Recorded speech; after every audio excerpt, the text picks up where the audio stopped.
सुमन सुमन mic है उसके गमछी में। उधर मत खड़ा होइएगा, पंखा है।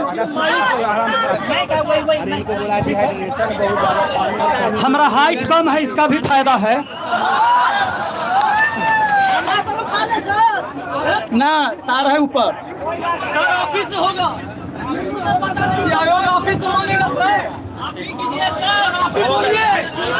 सबसे पहले तो हम तमाम साथियों को दिल से धन्यवाद देते हैं कि एक खराब शिक्षा व्यवस्था जो बनी हुई है, परीक्षा की व्यवस्था जो रद्दी बनी हुई है, इसके खिलाफ आप लोग यहाँ आकर अपना सब कुछ छोड़ के, जो छात्र आज पढ़ाई लिखाई करते, कोचिंग जाते या घर पे बैठ के क्लास करते, या जो अपने गांव में अपने पिताजी के खेत में हाथ बटाते काम में, उस सब छोड़ के आप यहाँ पटना के गर्दनी बाग में बैठे हैं। न खाने का ठिकाना है, न यहाँ कोई शौचालय की वैसी व्यवस्था है कहीं, न पानी पीने की व्यवस्था है। यहाँ पर आप उन तमाम चीज़ों को झेलते हुए यहाँ खड़े हैं और लड़ाई लड़ रहे हैं।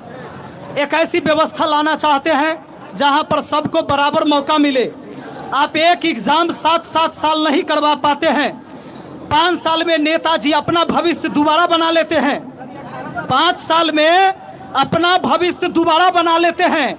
लेकिन 2014 का बिहार एसएससी का एग्ज़ाम 2021 में कंप्लीट होता है, 2023 वाला अभी तक नहीं हुआ है, लेकिन इन बेशर्मों को कोई शर्म नहीं आ रहा है। ये दुर्भाग्य की बात है कि पढ़ा लिखा युवा नौजवान जो है रोड पर खड़ा होके उसके सामने भीख मांग रहा है, और यहाँ का शिक्षा मंत्री कहते हैं कि छात्र जो बोलेगा से हम मान ले। ना मानो, तुम मानो चोर, गुंडा, उचक्का, क्रिमिनल, रेपिस्ट, उसकी बात मानो। तुम पढ़ा लिखा एक विद्यार्थी का बात काहे मानोगे? इसके शिक्षा मंत्री थोड़े बने हो, इसके लिए थोड़े बने हो शिक्षा मंत्री की शिक्षा पर बात की जाए। कहे कि बीपीएससी तैयारी छोड़ दे, हम मेंस लेंगे। कहे कि भैया शिक्षक आईएएस बनाता है, इसको यह नहीं पता है कि आईएएस की तैयारी करने वाला अभ्यर्थी कई शिक्षक से एक साथ पढ़ता है।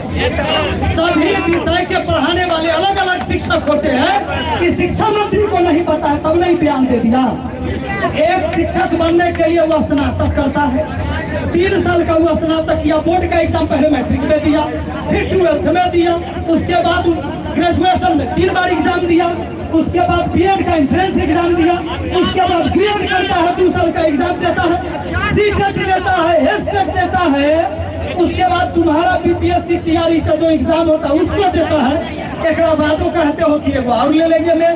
अरे ये कहो कि तुमको नौकरी नहीं देना है, सीधा सीधा कहो कि तुझे पढ़ा लिखा युवा को बर्बाद कर देना है, कि शिक्षा के नाम से दूर भागे यहाँ का युवा और कहे कि अब हम पढ़ाई लिखाई नहीं करेंगे। तुम ऐसी व्यवस्था बनाना चाहते हो, ऐसे ऐसे लोग शिक्षा मंत्री बनते। भैया मेरे गले का सर्जरी हुआ है, आप सब जानते हैं। मुझे बोलने में बहुत तकलीफ होती है, मुझे बोलना नहीं है, लेकिन मैं चाहता हूं कि इतनी बातें तो हम जरूर कह सकते हैं कि इसके कान तक कहीं से पहुंचे, कोनो वीडियो वायरल होते हुए कान तक पहुंचे, तब तक शर्म आना चाहिए शिक्षा मंत्री को। ये बात बोलते हुए कि टीआरई 1, टीआरई 2, टीआरई 3 दिया, टीआरई 4 में नया नौटंकी काहे चालू होगी। और आज कहते हैं, आज का वीडियो आता है कि अब तो विभाग जानेगा, उस पर हमारा करे। भाई शिक्षा मंत्री हो, विभाग तोरा से बाहर चल रहा है क्या? तो तू पहला शिक्षा मंत्री है, तू वार्ड के चुनाव लड़वाओ, पहला शिक्षा मंत्री है, तो तुरा यह बात पता नहीं कि विभाग तेरा अंदर है कि नहीं है। दुर्भाग्य की बात है भाई। और एक बोला है 15 सूत्रीय मांग है जिन युवाओं का। अच्छा देख लीजिए, रेलवे का एग्जाम देते आप लोग, एसएससी का एग्जाम देते हैं, आंसर की आता है, आप पता करते हैं कि कौन सवाल गलत बनाए थे, कौन सही बनाए थे, हमें कितना नंबर सही कितना गलत हुआ। ये बिहार पुलिस दरोगा के एग्जाम में नहीं देता है।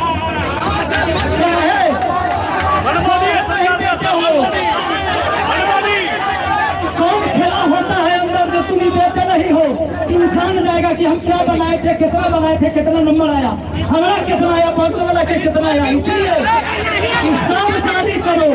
देखिए 15 सूत्री रहे चाहे 50 सूत्री रहे, सारा व्यवस्था खराब है, सारा विभाग खराब है। और यहाँ तक की स्थिति तो यह है, जितने युवा यहाँ पर खड़े हैं, ईमानदारी कहिएगा, सरकारी कोनो दफ्तर में जाइए, आपको डर लगता होगा कोनो काम करवाने जाइए, जो काम करवाने जाते होंगे आपको लगता होगा बिना रिश्वत के कोनो काम नहीं, पता नहीं हमें सुनेगा कि नहीं सुनेगा। यह स्थिति पूरे विभाग का बनाया इन्होंने। 70वीं बीपीएससी वाला परीक्षा रद्द करने की मांग बच्चों याद है, बापू सभागार में क्या किया था इन लोगों ने? कुछ को पहले से क्वेश्चन बांट दिया और कुछ को क्वेश्चन नहीं दिया कि एग्जाम देते हो। कोई हॉल में एग्जाम चल रहा था, कोई हॉल में सन्नाटा है, पेपर लेके भाग गया, दोबारा परीक्षा कराता है, दोबारा परीक्षा कराएगा ये लोग, लेकिन व्यवस्था को ठीक नहीं करेगा। बीपीएससी एडीओ वाला परीक्षा का क्या किया? चोरी करवाता है लोग है, और जब गड़बड़ हो जाता है तो धक्का खेले आप लोग चलिए। अरे तुम गड़बड़ किया तो तुम्हें सजा होना चाहिए कि विद्यार्थी को सजा मिलना चाहिए? गलती तू किया, तुम्हारा अधिकारी करता है, तुम्हारे दफ्तर से होता है, तुम क्वेश्चन कहाँ छपाता है वहां से होता है, सजा तुमको मिलना चाहिए। सजा ये लोग भुगत रहा है कि कैसी व्यवस्था है। साथियों याद रखिएगा, सरकार आते रहेगी, सरकार जाते रहेगी, इससे कोई फर्क नहीं पड़ता। अगर व्यवस्था खराब रही तो सरकारें कोई भी आएगी यही व्यवस्था चलाएगी, और आप इसी तरह से रोड पर सड़कों पर पढ़ा लिखा व्यक्ति लाठी खाते रहिएगा और ये लगातार भैया सारा एग्जाम कितना पढ़े तब हम पढ़ नहीं पाएंगे, इतनी व्यवस्था खराब हो गई।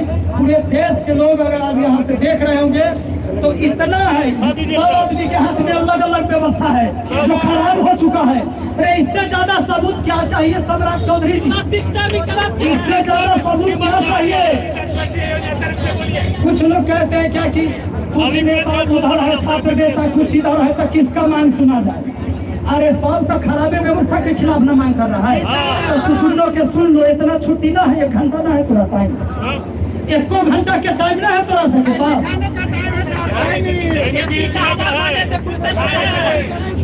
2 मिनट के दूरी पर है, वहाँ भी बैठ के सुन लो, ही सुन लो।